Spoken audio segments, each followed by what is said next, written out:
My name's Jordan, I'm 35, and I used to believe that if I did enough for my family, paid their bills, showed up to their gatherings, endured their jabs with a smile, they'd eventually recognize my value.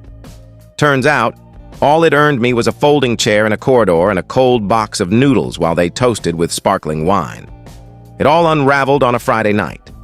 The kind of evening where the air feels heavy with the promise of rain, but the sky holds back. My sister, Lisa, had sent a group invite a week prior, a dinner to celebrate Michael's new job, she wrote, complete with emojis of balloons and flutes, Michael, her golden boy. My nephew, who once got caught smuggling whiskey into chemistry class but still walks on clouds in Lisa's eyes. He'd snagged a role at some tech startup, nothing revolutionary, but Lisa acted like he'd invented electricity. I almost skipped it. I just finished a grueling double shift at the hospital, hadn't even changed, and the thought of another evening sitting quietly while they shared jokes I wasn't part of didn't exactly excite me. But then I thought, maybe this time will be different. I should have trusted my gut.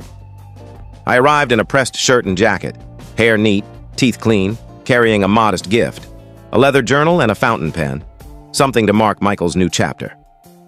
I stepped into the restaurant, one of those upscale spots where they serve water in fancy bottles and charge for bread. The moment I saw Lisa's expression, like she'd stepped in gum, I knew. "Oh," she said, her eyebrows arching. "You showed up." "You invited me," I said, keeping my voice even. "Right, yeah," she replied, waving her hand like she was shooing a mosquito. "We're all set up inside." I followed her through the dining room, past tables draped in white cloth and glowing with candles. We reached a long table, already packed. My parents, cousins, aunts, uncles, all laughing and sipping. There was one empty chair at the end. My chest loosened for a moment. Then Lisa turned. "Oh, that's for Grandpa. He's just in the bathroom." She handed me a greasy paper bag, the kind that already smelled like regret. "We figured you wouldn't stay long, so I had them pack something early. Veggie pasta, right?" I just stared. She'd actually handed me takeout in front of everyone. "I thought you'd prefer the hallway," she added, gesturing toward a side corridor near the restrooms and staff area. "You hate big groups." That much was true. I do hate crowds, especially ones filled with people who only notice me when they need a bill paid or a problem solved. I didn't argue, just took the bag, nodded like an idiot, and backed away as their laughter resumed.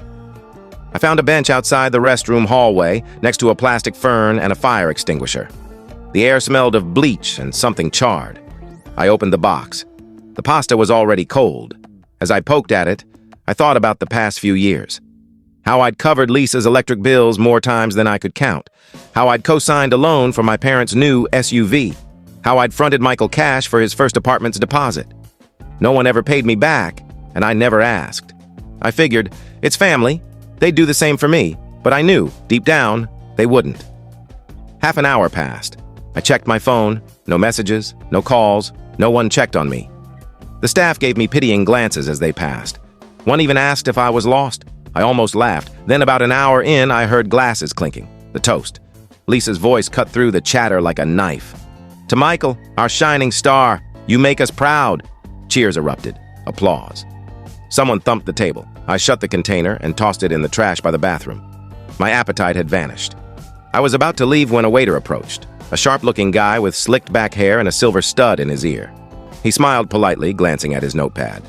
"Excuse me, sir. Are you Jordan?" I blinked. "Yeah. There's an issue with the bill. It's been split, but your share is the remaining balance, $2,900. I almost choked. "You've got the wrong person." He tilted his head, confused. "This is the name I was given. Lisa said you'd handle it." I stared at him for a long moment. His smile wavered. He looked nervous, probably bracing for a scene. But I didn't shout. I just stood, brushed the crumbs off my pants, and gave him a tight smile. "I don't pay for strangers," I said. "Ask the people at the table." Then I walked past him through the dining room toward the exit. As I moved, I heard Lisa's voice rise over the music and chatter. "Wait, what do you mean he said no?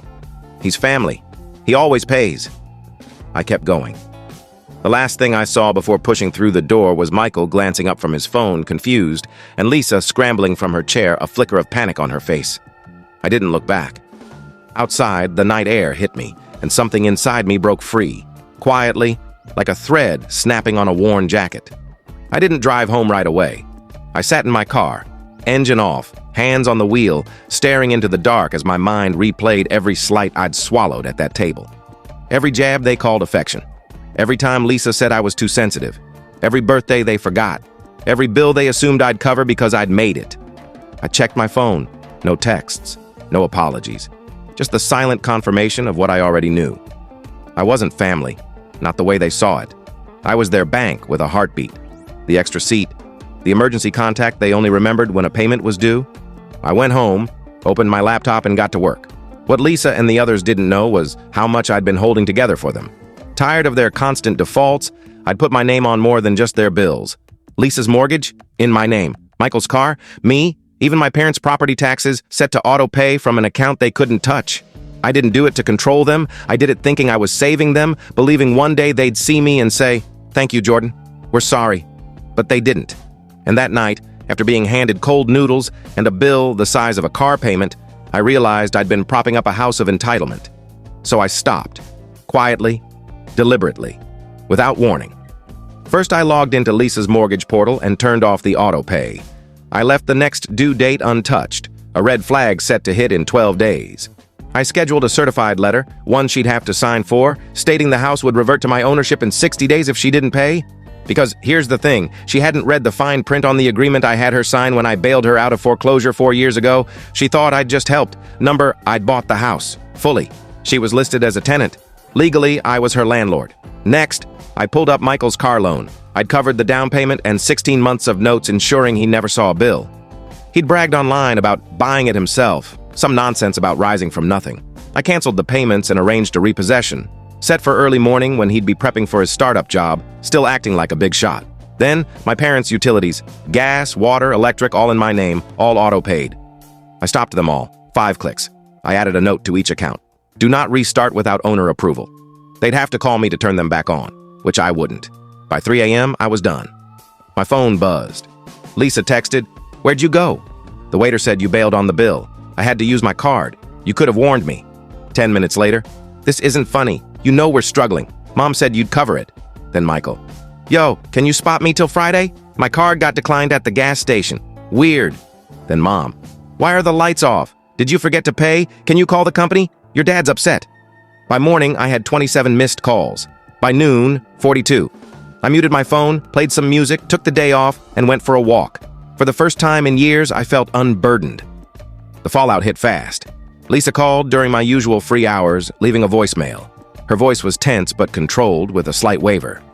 "Hey, Jordan, I got a letter from the mortgage company. Something about a default? I'm sure it's a mistake, but can you call me? Soon." I saved it. Didn't respond.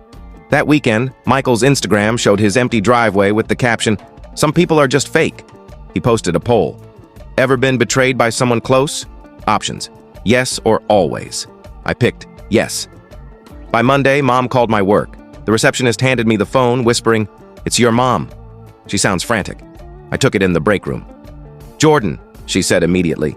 "What's going on? We haven't heard from you." "I noticed," I said, stirring my coffee. "The utilities. Your father almost tripped finding a flashlight." "I'm sure Michael's new job can cover batteries," I said, sipping slowly. Silence. Then, "That's not fair."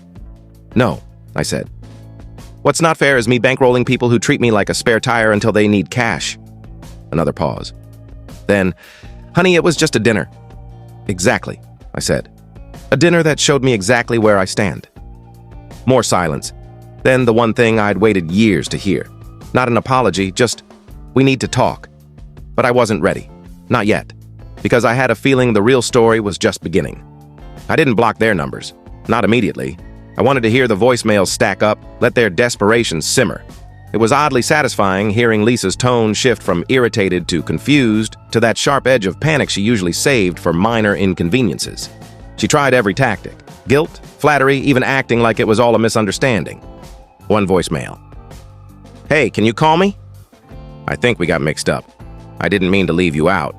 You just seem so uneasy in groups." I was helping. The next day. "Jordan, this is serious. The mortgage company mentioned an inspection. Are you really doing this to your sister?" Then a text with a screenshot of her bank account, showing a negative $18.43 balance. Captioned, "Happy now?" As if her financial mess was my fault, not the result of years of my bailing her out. Michael was no better. One long, rambling message. "Man, my car's gone. like completely gone. Some guy showed up at 6:30 a.m. with a tow truck. I called the police and they said it's a repo. What's wrong with you? You said you'd handle it. Why now? I didn't reply. Instead, I hit the gym, got a smoothie, treated myself to sushi. Life gets quiet when you stop fixing other people's problems and loud when they realize you're done. Wednesday brought the next blow. My parents showed up at my townhouse, a modest place, paid off, mine alone. I was folding laundry when I saw them through the peephole. Dad in his old jacket, arms crossed like he was staging a sit-in. Mom with that tight-lipped look she gets when she's rehearsing a guilt trip. I didn't open the door. I turned up the TV and sat back. They knocked 4 times. On the 5th, Dad muttered something I couldn't catch. Mom pulled out her phone. A moment later, mine buzzed. We're outside. Can we talk? Then, Jordan, this isn't how families work. Finally, you're acting like a stranger. Stranger. That word hit hard for a second. I looked through the peephole again. They were still there, shivering in the breeze, as if their presence alone could erase everything. I texted back, strangers don't pay your mortgage or cover your bills or sit in hallways with takeout while you celebrate someone else. You made it clear I'm not family, so I'm just acting the part. They left 5 minutes later. I didn't feel good, exactly, not triumphant, but I felt steady, clear. For the first time, I knew exactly where I stood, and it wasn't in the hallway anymore. The next 2 days were quiet, too quiet. Then, Saturday night, the family group chat, silent for months, exploded. Titled Family Stuff, it was from some old vacation Lisa planned. Usually dead, now it was alive. Lisa, does anyone know if Jordan's even coming Sunday? Uncle Ray. Coming where? Lisa. Dad's birthday, at the house, 3 p.m. Cousin Tara. I thought he wasn't invited? Lisa. That's not the point. It's Dad's birthday. He should be there. Michael. He's ghosting me too. My lease is up soon and I need help. He won't answer. Lisa tagging me. Can you stop being petty? You've made your point. Let's move on. For Dad. I didn't respond. An hour later, Dad left a voicemail. His voice was low, weary. Jordan, I know you're upset. I don't blame you.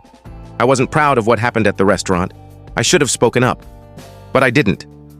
That's on me. But skipping Sunday, that's on you. Just think about it. That's all I ask. I played it twice. Then again, catching the shake in his voice. Guilt can disguise itself as sincerity. I considered going. Then Sunday came, and so did something else. That morning, while I was still in bed, a delivery arrived. A thick white envelope, my name in bold, no return address. Inside were 2 things, a handwritten note and a legal document. The note was from Lisa, scrawled in hasty cursive, like she'd written it in a rage. It started like an apology, but quickly turned. I was just trying to make the night about Michael, she wrote. It wasn't personal, but your stunt has put me in a bad spot. The bank's calling. The mortgage is defaulting. Mom and Dad are upset with me. You need to fix this. Please. Then the twist. Uncle Dean says we might have a case. His lawyer friend reviewed the paperwork and thinks there's a loophole to challenge the ownership transfer. I stopped reading. I picked up the legal document, a notice of intent. She was disputing the mortgage agreement, claiming she'd been misled. She'd hired a lawyer. After everything I'd done, bills, loans, sacrifices, she was trying to take the house. That's when it hit me. They didn't want me as family, they wanted access. And now they'd learn what losing it meant. I didn't react right away. No calls, no texts, no storming over. I sat at my kitchen table, the letter and document spread out, coffee cooling in its mug. She really did it. After all the years, the money, the cold pasta, and the bill, this was her play. Something in me hardened. Not anger, not pain, something colder. Final. I called my lawyer, Renee, who'd worked with me for years and never minced words. Jordan, she answered on the second ring. You good? Yeah, I said. But I need you to lock something down. Go ahead. I want the foreclosure on Lisa's house to start. Full process. No delays, no extensions. She's behind and now she's challenging the ownership. Make it airtight. No loopholes. A pause. Then a sharp breath. She really went there, huh? She did, I said, pacing. And I want the papers to hit hard. And Renee? Yeah? Make sure they land during the birthday party. She didn't ask why, just said, got it, and hung up. That Sunday, while they gathered at my parents' house, sipping cheap wine and pretending all was well, a silver sedan pulled up. A man in a gray suit stepped out, checked his watch, and carried a thick envelope to the door. Lisa answered, smiling until he said her name and handed her the papers. From neighbors' security footage I saw later, thanks to a favor, she flipped through the first pages, her mouth parting as she scanned the legal terms. Then she dropped the envelope, tried to hand it back. He just nodded and left. Game over. That night, my phone erupted. Calls, voicemails, texts. Lisa, you vindictive jerk, you did this on Dad's birthday? This is low, even for you. Michael, you're really gonna let your family end up homeless? Over a dinner? Mom, you're tearing us apart. Please talk to me. You're better than this. They were wrong. I wasn't tearing anything apart. I was cleaning up their mess, and I didn't stop there. I called Michael's car loan bank, confirmed the repossession, and shared his texts, admitting he couldn't pay. I requested they pursue the full balance, which I'd co-signed but was clear of, thanks to a waiver he'd signed without reading. Then the utilities. That no restart without consent flag? I left it active. My parents called the next day. Jordan, Dad said, his voice soft. Can we meet in person? No, I said. Please, you're still our son. No, I repeated. I was your son.